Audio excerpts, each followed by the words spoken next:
Hi hello नमस्कार. मी काजल तुम्हा सगळ्यांचं परत एकदा आपल्या आजच्या ब्लॉगमध्ये अगदी मनापासून स्वागत करते. तर आज मी आता जस्ट रुद्राला सोडून आले. गाडी आली 2 दिवस रेड अलर्टमध्ये मुळे सुट्टी होती. माझं तर म्हणणं होतं आज पण द्यायला पाहिजे होती, कारण आज पण पाऊसच पडतोय.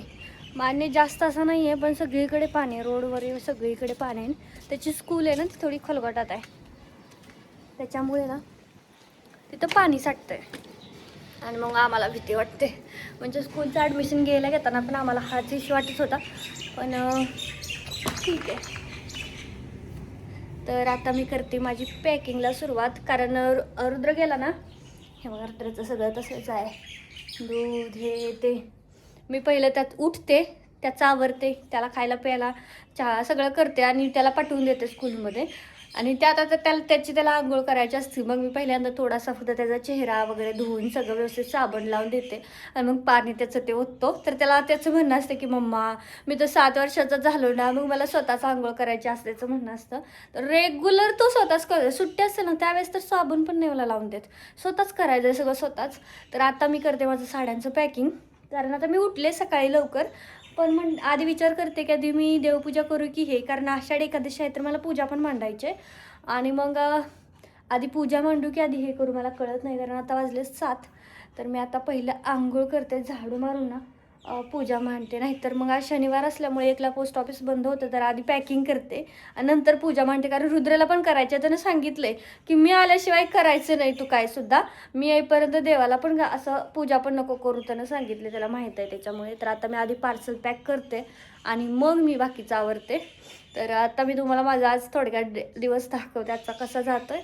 कारण रोजचा दिवस माझा सारखाच असतो, जवळजवळ सारखाच. आता फक्त माझ्याकडे जी माझी मैत्रीण कामाला येते तर तिला सुट्टी आहे 8 दिवस झाला. आज पण सुट्टी आहे तिला, आता मंडेपासूनच येईल ती. त्याच्यामुळे हे शिलाईचं जे काम आहे ना तर तेही मीच करते सध्याला. हा पण याच्यामुळे रुद्रेश पप्पाही करू लागतात म्हणा चॅटिंगचं वगैरे. हे बघा ही धोती, ही टॉप, अजून याला फ्लावर बसवा, हे करा ते करा. म्हणजे खूप झालेत शिवायचे, तिकडं इकडं पडले. अजून शिवायचं चालू आहे माझं, तरी शिवायचं पण माझ्याकडे चालू आहे आता. त्याच्यामुळे आता सगळा लोड माझ्याकडे आहे. तर आता मी पहिल्यांदा पटापट माझी सारी पार्सल ना पॅक करून घेते.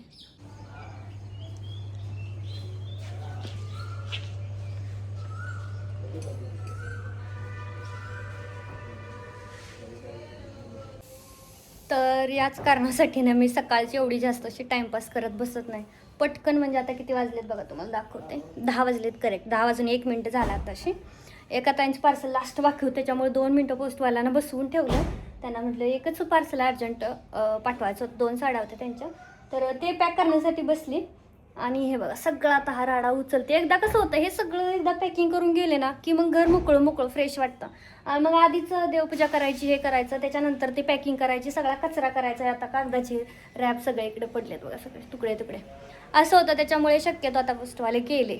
म्हणजे माझी पार्सल 10 10:30 11पर्यंत तर बुक होऊन जातात सगळे. आणि माझं रेग्युलरचं आहे, म्हणजे रेग्युलर असं एक पण दिवस नाही की माझी म्हणजे पार्सल माझी जात नाही, रेग्युलर जातात. हे बघा ते पोस्टवाला सुद्धा मला म्हणतोय की थँक्यू मॅम, इतना सपोर्ट करते हो, इतने सारे पार्सल देते हो असं म्हणतोय. तर पोस्टवाल्यांना सुद्धा आपल्या पार्सलची गरज असते. जशी आपल्याला पोस्टात आपली पार्सल द्यायची गरज असते ना, तशी त्यांना सुद्धा आपल्या पार्सलची गरज आहे. कामच नाही दिवसभरात काही केलं तर पगार कुठून यायचं. म्हणजे जेवढी जास्त ते लोक बुकिंग करतात ना तेवढं जास्त म्हणजे लवकर असं प्रमोशन वगैरे त्यांच्या या गोष्टी असतात ना, त्याच्यामुळे त्यांना जास्तीत जास्त कस्टमर जोडून ठेवायचे असतात. खूप जण विचारतात की तुझे पार्सल घरी येऊन पोस्टवाले घेऊन जातात, सगळं त्यांचं ते करतात, कसं काय कसं काय. तर यासाठी सुद्धा आम्ही खूप कष्ट केले, खूप साऱ्या कंप्लेंट केल्यात. त्याच्यानंतर कुठे आता हा सक्सेस आहे. आणि एक एक नाही 2-3 पोस्टवाले आहेत सगळे. मला मी उठायच्या आधी त्यांचा मेसेज होतो, मॅम आज पार्सल आहे क्या, मॅम आज पार्सल आहे क्या. आणि मग मला दोन्हीतलं एकालाच द्यावं लागतं. मग मी काय करते, एक दिवस याला देते, एक दिवस त्याला देते, असंच करते. म्हणजे दोघांनाही असं नको वाटायला की ह्याने केलं आणि त्याने, दोघंही तेवढीच आपल्यासाठी पकडून ठेवायचे. तर हे बघा हे कालचं होतं, एस्टरडे तुम्हाला दिसत पण असेल. हे बघा एस्टरडेचं आहे. त्यानंतर तर ते असं बुकिंग झालं ना ते असं स्कॅनर पाठवतात. मग स्कॅनर पाठवलं ना की आपण आपलं पेमेंट करून द्यायचं. आणि माझी रोजची डेलीच पार्सल जातात, असं माझं कधीच नाही झालं. या आठवड्यात तर नाही झालं की एक दिवसाआड 2 दिवसाआड, डेली डेली. आज माझे 25 होते, आज काही जास्त नव्हते. काल 30 होते, काल 44 होते, त्याच्या परवा 47 होते, त्याच्या परवा 30 होते आणि सोमवारी 44 होते. आता टोटल सांगा या आठवड्यात किती साड्या गेल्यात. आणि एका एका पार्सलमध्ये 4-4, 5-5 पण असतात साड्या. त्याच्यामुळे हे बघा, आता ज्यांनी 2 साड्या घेतल्या होत्या ना, तर हे त्यांचं मनीषासाठी, तर त्यांना मी इथं लगेच पार्सल पॅक करून त्यांनी एक झुमका आणि एक ही आपली कलांजली घेतली. तर हे असं आहे. तर चला आता मी मस्त अशी देवाची गाणी तर माझी सकाळपासूनच चालू असतात, त्यात काय विषय नाही. आता सगळा पटपट पटपट पसारा आवरते आणि मग पूजा वगैरे करते, कारण अजून मी काही खाल्लं पिल्लं पण नाही, चहा पिले, कारण उपवास आहे. मी तसा उपवास करत नाही, मला आवडतच नाही एवढा उपवास करायला, पण जे मेन असतात ना ते करते. म्हणजे आवडत नाही म्हणजे मला उपवास दिवसभर उपास ठेवलं तर काही फरक नाही पडत, मी राहू शकते. पण मी कसं माझ्या तब्येतीमुळं मी कंटिन्यू खात राहते, मी असं उपवास वगैरे करत नाही उगाचच ते हे करण्यापेक्षा. पण मेन आहेत ना सगळे मेनचे उपवास मी पकडते.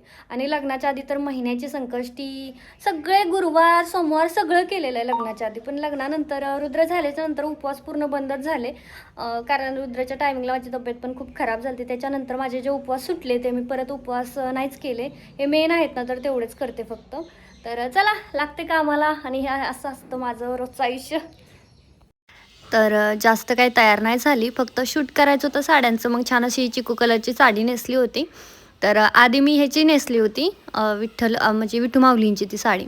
त्यानंतर म्हटलं जाऊ दे आता मग शूट करायचं आहे तर ह्याच्यावरतीच करूयात पूजा. नंतर खणाची नेसायचा प्लॅन होता, पण माहीत नाही, म्हणजे माझी दुपारपर्यंत सगळंच ठीक होतं, अगदी सगळं. आणि दुपारच्या नंतर अचानक एवढी माझी तब्येत खराब व्हायला लागली ना, आणि ती खिचडी इकडची मला तर काही कळतच नाही. आपल्या गावाकडची खिचडी किती भारी लागते, आणि ही खिचडी अशी दाताला चिकटते इतकी, म्हणजे बिलकुलच इकडचं साबुदाणा मला तर आवडत नाही आहे. म्हणजे बिलकुल आवडतच नाही, मी बनवतच नाही. आणि आज बनवला होता तर तोही मला खावासं वाटत नव्हता. आणि निकी झाल्यामुळं रुद्राचं तर काही टेन्शनच नाही, तो तिकडेच जेवायला, तो तिकडेच झोपायला, त्याचं आता सगळं ते तिकडेच राहणार आहे. आणि आज पण तो तिकडे गेला होता तर तिकडनंच जेवण करून वगैरे आला होता, त्याच्यामुळे मी खिचडी एकटीनेच खाल्ली. आणि त्यांचं कसं आता तिचे सासू सासरे पण सगळे आले, त्याच्यामुळे मग खिचडी असली तरी स्वयंपाकही होतोय. तर माझ्या आधीची जी बहीण आहे ना, तर तिचा ना मला नेहमी म्हणजे कॉल येऊ न येऊ, पण काल रात्रीपासून तिचे मला 20-25 तरी मिस कॉल पडलेत. आणि आज सकाळी तर 6 वाजल्यापासूनच तिचे फोनवर फोन. म्हटलं काय एवढे फोन करते, म्हणून नंतर माझं काम आवरलं की उचलला तर मला म्हणते अगं तुला उद्या उपवास आहे सांगायसाठी फोन करत होती गं. म्हणजे नेहमी तिला, म्हणजे मला त्यांना माहीत आहे की मला उपवास असल्या लक्षात राहत नाही. पण आता एकादशीची इतक्या दिवस झालं माझं सुरू आहे, एकादशी रोज तेच. तर ते हे काय विसरणार नव्हते, पण तरीही तिने इतके मला म्हणजे इतके कॉल केले होते तिने हे सांगण्यासाठी की उद्या उपवास आहे आणि उपवास कर. एवढे सारे कॉल केले, कारण त्यांना सगळ्यांनाच माहिती आहे मी उठल्या उठल्या चहा नाश्ता करते, म्हणजे मी टोस्ट आणि चहा खातेच. त्याशिवाय ना माझा दिवसच चालू होत नाही, आणि मला काम पण करायची हे राहत नाही. त्याच्यामुळं तिचे इतके फोन आले, म्हणजे नेहमी कॉल येऊ न येऊ, पण त्या दिवशी येणार मात्र हे मात्र नक्की. त्याच्यामुळे ना आपल्या आयुष्यात एक तरी बहीण पाहिजे, म्हणजे जी की असं आपल्याला सांगायला वगैरे जरा होतंय ना, त्याच्यामुळे एक बहीण तर पाहिजेच. तर रुद्रेला कानातलं घातलंय ना तर त्याला कसं तरी होतंय. तर छान अशी आम्ही पूजा केली. तर आमच्याकडे फुलं नाही, त्यामुळे आम्ही आता दोघेजण चाललोय फुला नाही खाली सोसायटीमध्ये. थांब की तिथंच. आणि मग विचारलं तसं विचार मला. नाही नाही, मग अशी तुम्हाला काय विचारलं, मम्मा काय म्हणला तू? कसं दिसतंय काय? कसं दिसतंय अजून पुढं बोलला होतास तू, काय बोलला होतास? कसं दिसतंय माझं? नाही काय तरी विचारलं होतं तुम्हाला, काय विचारलं होतं सांग. तर आधी खराब करशील तोंड, इकडे इकडे. तर तिकडनं कानातलं घालून आला बरं का, आणि मला विचारतोय मम्मा कसं दिसतंय तुझं बाळ. सांगू का माझं बाळ कसं दिसतंय ते? माझं बाळ तर एकदम छान दिसतंय, पण आमच्याकडे चंदनाचा टिक्काच नाही बाळाला लावायला. जे आपण पंढरपूरला गेलो त्यावेळेस कपाळावर लावलं होतं ना, आजी बाबा सोबत गेलतो तेव्हा. ते पाणी होतं तिकडे, आठवतंय? मग ते तुला आवडलं नाही कानातलं? मग हात का लावतोय सारखा? रामकी फोटो काढायचे. तर आधी ना मी रुद्रसोबत छान छान रील बनवायचे जेव्हा तो छोटा होता ना तेव्हा. आणि आता तो इतका मोठा आहे की माझं ऐकत पण नाही, ना ऐकलं ना तर त्याला तसं करायचं पण नसतं, त्याला ते कानातलंच आवडले, त्याला तेच करायचं. मी त्याला म्हणते की अरे आपण एक छानशी रील बनवूया. तर त्याला नको निकिता मावशीकडे चल ना, निकिता मावशीकडे चल ना. काय आहे निकिता मावशीकडे? तिकडे असेल पण जा ना तू. त्या मावशीला दाखवून ये म्हणा, विचार मी कसा दिसतोय. जा, जा, जा, जा. तर मोठी मोठी जशी मुलं होतात ना, आपलं काही ऐकत नाही, त्यांचंच खरं करायचं की पहिलं तिकडे जाऊन येऊ आणि मगच बघू, हे का नाही. आणि पावसात भिजून आलाय त्याच्यामुळे तू चांगला पण दिसत नाहीये. पावसात भिजतोय कारण बाहेर ना पाऊस आहे. येऊन सगळं चिपकू चिपकू केस झाले त्याची ओली ओली, त्याच्यामुळे त्याचा फेस तसा दिसतोय. हिरो दिसतोय? दाखव कुठं आहे, कुठं आहे हिरो? हिरो कुठं आहे? तू हिरो आहे का? काल किती सुंदर दिसत होता फोटोशूट करताना. मी ही धोती काय चांगली नाही, तरी मी शिवलेलाच धोते. हे मुलांचे असते. मुलगी मुलगा दोन घालतात. जा ना बाळा. मग शिला म्हणलं घेऊ बघा, आता येतो. आता बघ त्यानं कपडे घातल्यावर कसं हिला मजा यायला लागली. आधी तिला हे करू वाटत नव्हतं.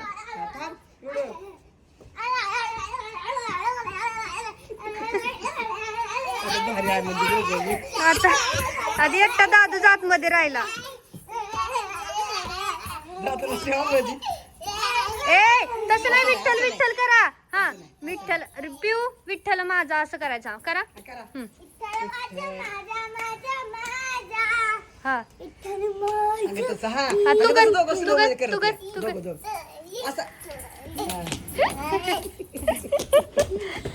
कशी चिकाटते.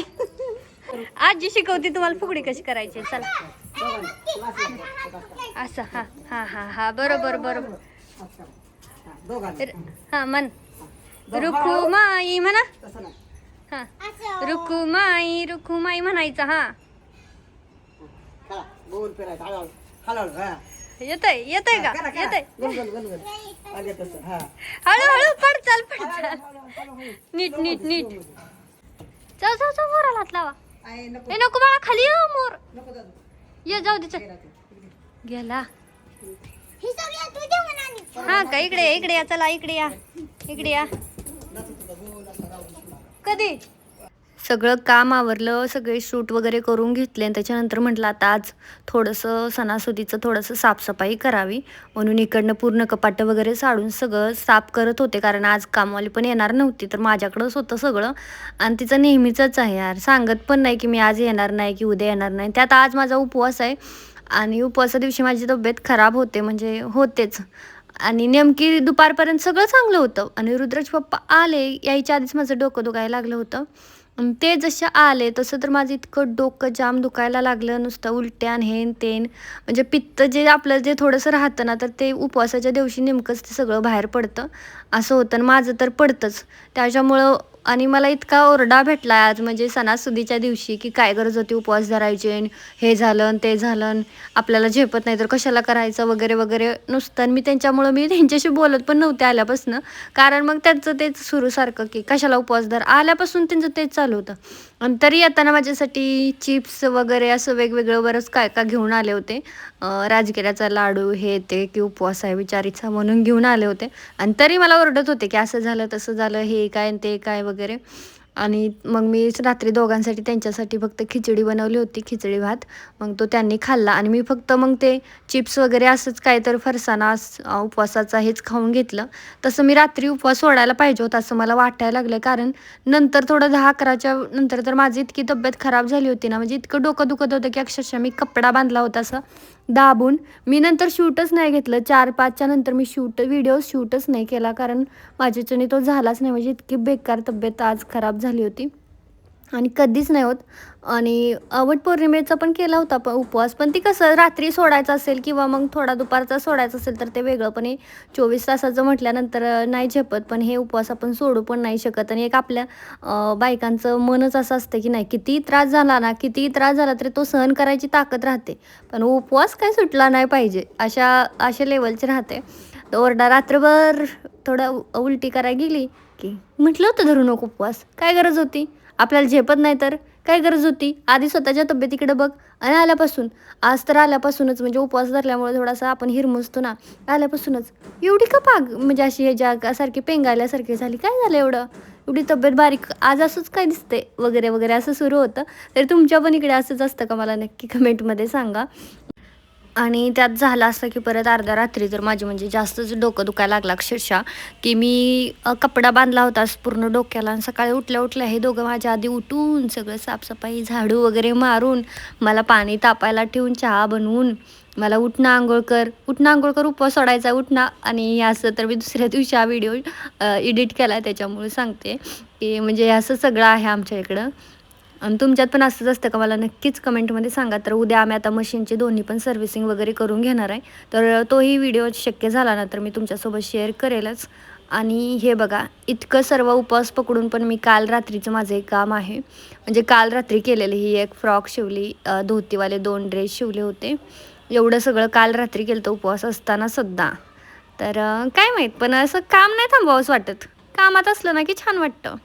आणि आज दुसऱ्या दिवशी सकाळचा मी छोटीशी क्लिप काढली आणि त्यांनी सगळं आवरलं होतं, पण माझं सामानाला हात नव्हता लावला, कारण त्यांना माहीत आहे हिचं काहीतरी कुठं इकडं लावायचं बोच राहतून हे असं गोलगोलच काहीतरी राहतं, त्यामुळे त्यांनी माझ्या कुठल्या सामानाला हात लावला नव्हता. बाकी त्यांनी सगळीकडे झाडू बिडू सगळं मारून घेतलं होतं. तर चला, आजचा छोटासा व्लॉग मी इथंच थांबवते. कसा वाटला ते कमेंटमध्ये नक्की सांगा. आवडला असेल तर लाईक करा, शेअर करा आणि हो चॅनलला सबस्क्राईब